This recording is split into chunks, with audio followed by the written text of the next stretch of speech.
الحمدللہ رب العالمین والصلاة والسلام علی سید الانبیاء والمرسلین وعلی آلہ واصحابہ اجمعین، اما بعد۔ اللہم صلی علی سیدنا و مولانا محمد وعلی آل سیدنا و مولانا محمد وبارک وسلم۔ السلام علیکم ورحمۃ اللہ وبرکاتہ۔ لغت القرآن کورس میں آپ سب کو خوش آمدید کہتے ہیں۔ قبل ازیں ہم سبق نمبر 1 پڑھ چکے ہیں، تو آگے بڑھنے سے پہلے ہم اس پڑھے گئے سبق کا اعادہ کریں گے، یعنی چیپٹر 1 کی ریویژن کریں گے۔ گزشتہ سبق میں ہم نے اجزائے کلام سے آغاز کیا تھا کہ گفتگو کے حصے کون کون سے ہوتے ہیں، اور اس پر بات کرنے سے پہلے ہم نے لفظ کو بنیاد بنایا تھا کہ جو زبان سے ہم بولتے ہیں تو اس کو ہم لفظ کہتے ہیں، اور اگر وہ لفظ بامعنی ہو تو اس کو کلمہ کہا جاتا ہے۔ اور پھر کلمہ کی ہم نے 3 اقسام اسم فعل حرف پڑھی تھیں، تینوں کی تعریفیں اور تینوں کی مثالیں پڑھی تھیں۔ بہرحال یہ تینوں اجزائے کلام ہیں، اور قرآن مجید اول تا آخر اس میں کوئی ایسا حرف، کوئی ایسا لفظ، کوئی ایسا کلمہ نہیں ہے جو ان 3 کیٹیگریز میں سے کسی میں فال نہ کرتا ہو۔ یعنی یہی پارٹس آف سپیچ 3 ہیں قرآنی عربی میں، اور اس کے علاوہ کوئی چوتھا یا پانچواں نہیں ہے۔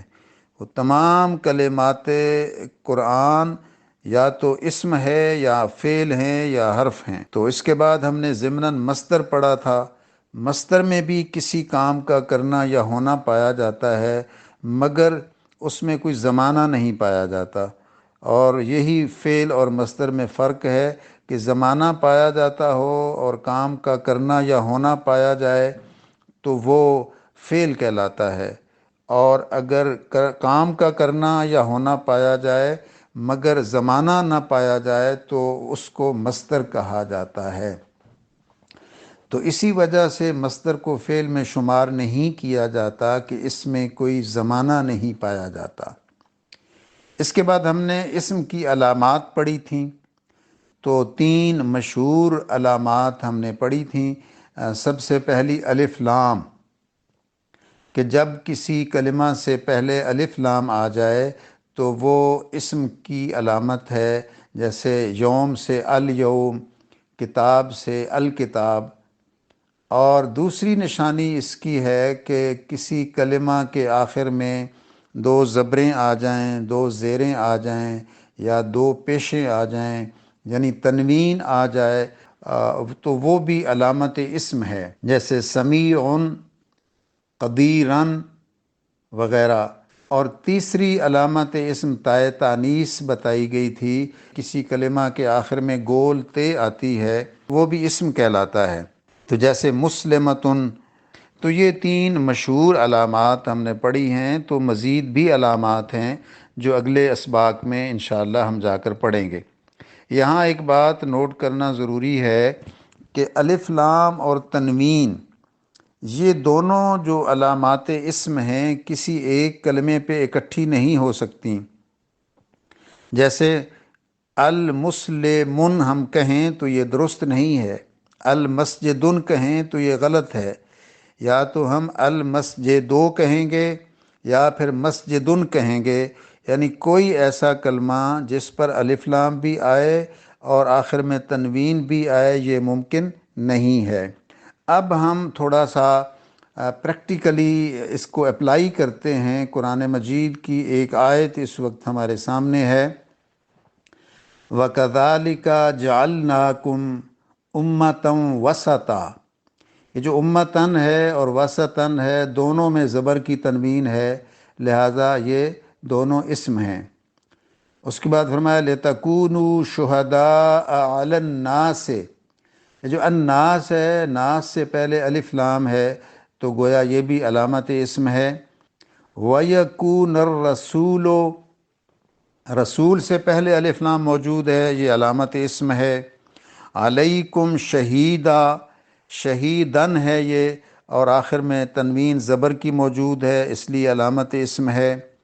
وما جعلنا القبلة التي كنت عليها، القبلۃ الف لام بھی اور آخر میں گول تا بھی، الا لنعلم من يتبع الرسول، یہ پھر الرسول ہے اور الف لام ہے جو علامت اسم ہے، ممن ينقلب على عقبیہ وَإِن كَانَتْ لَكَبِيرَةً، یہ لکبیرتن میں جو گول تے ہے آخر میں اور اس پر تنوین بھی ہے تو یہ بھی علامت اسم ہے۔ إِلَّا عَلَى الَّذِينَ هَدَى اللَّهُ وَمَا كَانَ اللَّهُ لِيُضِيعَ إِيمَانَكُمْ إِنَّ اللَّهَ بِالنَّاسِ لَرَؤُوفٌ رَحِيمٌ، آخر میں آیت کے آخری حصے میں الف لام آیا ہے ناس کے اوپر، یہ بھی علامت اسم ہے، اور رؤوف اور رحیم دونوں کے آخر میں تنوین آئی ہے، یہ بھی علامات اسم ہیں۔ تو آج کا جو چیپٹر 2 ہے اس کا ٹائٹل ہے حرکات، علامات، اعراب۔ تو حرکات، سب سے پہلے آپ کو معلوم ہے کہ قرآن مجید کے الفاظ جو ہیں اس میں حرکات آتی ہیں جن سے ہمیں پتہ چلتا ہے کہ کلمہ میں اس کا سٹیٹس کیا ہے، جملے میں، فقرے میں، اور اس کے مطابق ہم ترجمہ کرنے کے قابل ہوتے ہیں۔ تو زبر کے لیے انڈیکیشن یہ جو دی گئی ہے اوپر، اور زیر کے لیے نیچے دی گئی ہے، اور پیش کی نشانی آپ اپنے سامنے دیکھ رہے ہیں۔ تو زبر جو ہے اس کو فتح کہتے ہیں، جس کلمہ پر زبر آئے یعنی فتح آئے اس کو مفتوح کہتے ہیں، اور اسی طرح زیر کو کسرہ کہتے ہیں، اور جس کلمہ پر کسرہ آئے اس کو مکسور کہتے ہیں، اور ضمہ پیش کو کہتے ہیں، اور جس پر پیش آئے اس کو ہم مضموم کہتے ہیں۔ مفتوح کی مثال ہے خالقہ، جعل، جلسہ۔ اب یہ جو تینوں افعال ہیں فعل ماضی کے واحد مذکر غائب کے صیغے ہیں، اور اتفاق سے تینوں پر جو تینوں علامتیں ہیں وہ فتح فتح کی ہیں۔ اور اس کے بعد مکسور کی مثال العذاب، بے، با کے نیچے زیر ہے، کسرہ ہے تو اس لیے یہ مکسور ہے۔ النار، یہ بھی را کے نیچے زیر ہے تو یہ مکسور ہے۔ الکتاب، با کے نیچے زیر ہے اور یہ مکسور ہے۔ اس کے بعد مضموم کی مثالیں دیکھیے، ینصرو، ینصرو، تو اس کے آخر میں پیش ہے، ضمہ ہے، اور یرزقو، تو قاف یہاں بھی جو ہے وہ مضموم ہے، پیش ہے اس کے اوپر، اور یکرمو، اس میں بھی جو آخری حرف ہے میم جو ہے اس پر بھی ضمہ ہے، پیش ہے۔ تو یہ 3 علامات ہیں، فتح، کسرہ، ضمہ، مفتوح، مکسور، مضموم کہا جاتا ہے ایسے کلمات کو۔ اور اب چند علامات، تو جب کسی حرف پر جزم یا سکون ہو تو ایسے کلمہ کو مجزوم یا ساکن کہتے ہیں، جیسے من لا یرحم لا یرحم، اللہ کے رسول کی حدیث کہ جو رحم نہیں کرتا اس پر رحم نہیں کیا جاتا۔ تو یرحم میں بھی جو آخری حرف ہے اس پر جزم ہے، اور یرحم میں بھی آخری حرف پر جزم ہے، اور یہ مجزوم ہیں یا ساکن ہیں۔ بعض اسکالرز نے اس کو بھی حرکات میں شامل کیا ہے، جزم اور سکون کو بھی۔ اس کے بعد آتا ہے مشدد، جب کسی کلمہ میں کوئی حرف 2 بار آئے، پہلی بار ساکن اور دوسری بار متحرک ہو تو انہیں باہم ملا دیا جاتا ہے، اور باہم ملانے کے اس عمل کو عربی کی ٹیکنیکل لینگویج میں ادغام کہا جاتا ہے، جیسے مرج کرنا ہوتا ہے، اور ملانے کے بعد اوپر شد لگائی جاتی ہے۔ یہ جو 3 دندانے آپ کو نظر آ رہے ہیں یہ شد کی نشانی ہے، تو ایسا کلمہ مشدد کہلاتا ہے۔ چند مثالیں ملاحظہ ہوں، حق کن، اصل میں یہ تھا حق کن، یعنی پہلا قاف ساکن تھا اور دوسرا متحرک تھا تو آپس میں ادغام کر دیا، مرج کر دیے گئے۔ حیٌ، حیٌ اصل میں حیٌ تھا، یعنی پہلی جو یا ہے یہ ساکن تھی، تو ان کو آپس میں مدغم کر دیا گیا، مرج کیا گیا، تو یہ حیٌ بن گیا۔ اور اسی طرح ربٌ، یہاں دو با ہیں، پہلی با جو ہے وہ ساکن ہے، رب بن ہے اصل میں، تو اس کو بھی آپس میں دونوں با کو جو ہے ادغام کیا گیا، تو یہ ربن بن گیا۔ اس کے بعد ہے منون، جس کلمہ کے آخر پر تنوین ہو، یعنی دو زبریں ہوں، دو زیریں ہوں، دو پیشے ہوں، تو اس کو تنوین کہا جاتا ہے۔ تو جس کلمہ پر دو زبر آ جائیں یا دو زیر آ جائیں یا دو پیش آ جائیں اسے منون کہا جاتا ہے۔ جیسے سمیعن میں عین پر دو پیش ہیں، بصیرن میں دو زبروں کی تنوین ہے، اور علیمن میں کسرہ کی تنوین ہے، تو یہ تینوں منون کہلاتے ہیں۔ اب اس کے بعد اعراب ہے، تو سب سے پہلے ہم اس کو ڈیفائن کرتے ہیں کہ اعراب کسے کہتے ہیں۔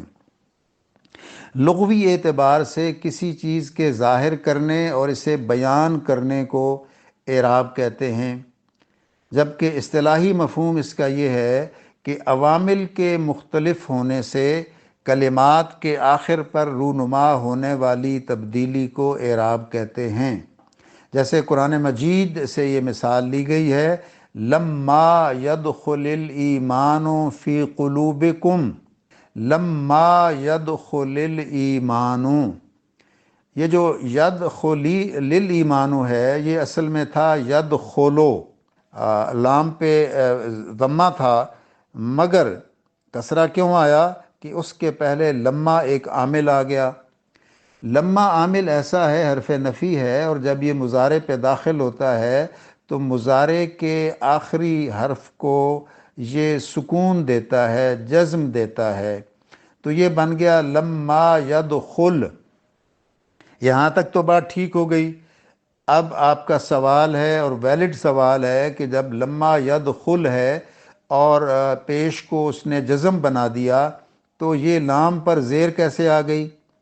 تو اس کا جواب ایک اور عربک رول کی روشنی میں دیا جا رہا ہے، اور وہ رول یہ ہے، اذا حرک الساکن حرک بالکسرہ، کہ جب کسی ساکن حرف کو حرکت دینی ہو تو وہ حرک بالکسرہ، اسے کسرہ سے حرکت دی جاتی ہے، یعنی اس کے نیچے زیر ڈالی جاتی ہے۔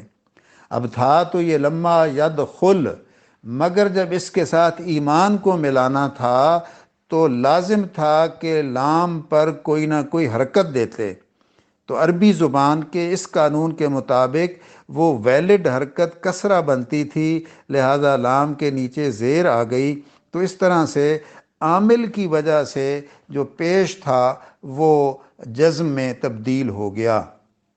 یہ ایک مثال آپ نے دیکھ لی۔ اور اس کے بعد پھر الایمان جو ہے، ایمان میں نون آخری حرف ہے اور اس پر حرکت پیش ہے، اور یہ کس لیے ہے کہ یدخلو کا فاعل ہے یہ، اور فاعل پر ضمہ آتا ہے اس کے آخر میں، اس کا اعراب جو ہے۔ اور تیسری صورت آگے دیکھ لیں، فی قلوبکم، فی حرف جار ہے، اور اس کے بعد جو اسم آتا ہے وہ مجرور ہوتا ہے، اس کے نیچے زیر ہوتی ہے، تو اس اعتبار سے قلوب میں بے زیر بے آپ دیکھتے ہیں۔ تو یہ اس آیے کریمہ کی روشنی میں ہمیں معلوم ہوا کہ جب کوئی ایسا عامل کسی کلمہ پر داخل ہو جو اپنی ایک مخصوص ریکوائرمنٹ رکھتا ہو، تو اس ریکوائرمنٹ کے مطابق وہ اس کلمہ کے آخر میں تبدیلیاں کر دیتا ہے، جیسے ان تینوں جگہوں پہ تبدیلیاں ہم نے دیکھی ہیں۔ اعراب کے لیے تین مختلف اصطلاحات استعمال کی جاتی ہیں جو آپ کے سامنے اس وقت موجود ہیں۔ پیش کو رفع کہا جاتا ہے، اور جس کلمہ پر پیش آ جائے وہ مرفوع کہلاتا ہے۔ زبر کو نصب کہا جاتا ہے، اور جس پر زبر آ جائے اس کو منصوب کہا جاتا ہے۔ زیر کو جر کہا جاتا ہے، اور جس پر یہ کلمہ پر جر آ جائے اس کو مجرور کہا جاتا ہے۔ اور ساتھ ہی یہ جان لیجئے کہ جو مرفوع ہوتا ہے کلمہ، اس کو ہم کہتے ہیں کہ یہ حالت رفعی میں ہے یا حالت فاعلی میں ہے، کیونکہ فاعل کا جو اعراب ہے وہ رفع ہوتا ہے، پیش آتی ہے فاعل پہ۔ اور اسی طرح اگر کسی پہ نصب آتی ہے تو منصوب کلمہ کو ہم کہتے ہیں کہ یہ حالت نصبی میں ہے یا حالت مفعولی میں ہے، چونکہ مفعول پر نصب آتی ہے۔ اور اسی طرح جو تیسری صورت ہے مجرور کلمہ جو ہے، اس کو کہا جاتا ہے کہ یہ حالت جری میں ہے یا حالت اضافی میں ہے۔ حالت جری سے مراد یہ ہے کہ حرف جار اس سے پہلے آیا ہے تو اس کے بعد والا اسم مجرور ہوگا، اس پر زیر آئے گی۔ جبکہ اضافی، حالت اضافی سے مراد یہ ہے کہ جب مضاف مضاف الیہ یعنی مرکب اضافی جب استعمال کی جاتی ہے تو وہ جو مضاف الیہ ہوتا ہے وہ مجرور ہوتا ہے، اس لیے اس کو ہم حالت اضافی بھی کہتے ہیں۔ نیچے تین آپ کے سامنے جو ہیں مثالیں ہیں قرآن مجید سے، هو الغفور الرحیم۔ اب یہ دیکھیں الغفور اور الرحیم یہ دونوں کیا ہیں؟ یہ دونوں اسم ہیں، اور دونوں مرفوع اسم ہیں، دونوں حالت رفع میں ہیں۔ اور حالت رفع میں اس لیے ہیں کہ یہ ہوا کی خبر بن رہے ہیں، ہوا مبتدا ہے اور الغفور الرحیم دونوں اس کی خبر بن رہے ہیں، اور خبر کا اعراب بھی مرفوع ہوتا ہے۔ اور اس کے بعد کانا ربو کا قدیرہ، حالت نصب کی جو علامت ہے وہ آپ دیکھ رہے ہیں کہ آپ کا رب جو ہے وہ قادر ہے، وہ قوی ہے۔ تو قدیرہ کہا گیا، تو قدیرہ اس لیے کہا گیا کہ یہاں قدیرن یہ مفعول بن رہا ہے اور مفعول منصوب ہوتا ہے۔ اور تیسری جو حالت جر کی مثال ہے یخرج الحی من المیت، کہ اللہ تعالیٰ زندہ کو مردہ سے نکالتا ہے۔ تو اس میں آپ دیکھیں کہ من المیت، من حرف جار ہے اور اس کے بعد المیت آیا ہے، تے اس کا آخری تا جو ہے یہ اس کا آخری حرف ہے اور یہ مجرور ہے۔ یہاں ایک شبہ کا ازالہ کرتا چلا جاؤں، ہو سکتا ہے آپ کے ذہن میں بات آئے کہ جی یہ بات تو آپ نے حرکات میں بھی سمجھا دی، لیکن وہاں آپ نے مختلف فتح، نصب، فتح، کسرہ اور ضمہ استعمال کیا، یا رفع، نصب اور جر استعمال کیا، تو دونوں میں فرق ہے۔ کیا فرق ہے اس کو سمجھنے کی ضرورت ہے۔ جو رفع، نصب اور جر ہے یا مرفوع یا منصوب یا مجرور ہے، ان تینوں حرکتوں کا تعلق اعراب سے ہے، اور اعراب کا تعلق کسی بھی کلمہ کے آخری حرف سے ہے۔ تو گویا یہ اصطلاحات محض آخری حرف کے لیے بولی جاتی ہیں کہ یہ کلمہ حالت رفع میں ہے یا مرفوع ہے، یہ کلمہ منصوب ہے یا حالت نصبی میں ہے، یا یہ کلمہ مجرور ہے یا حالت جری میں ہے۔ تو اگر یہ آخری حرف کے علاوہ آپ نے کسی اور حرف پر جو زبر ہے یا زیر ہے دینی ہے تو اس کو آپ رفع، نصب، جر کہنے کی بجائے آپ ضمہ، فتح اور کسرہ کہیں گے۔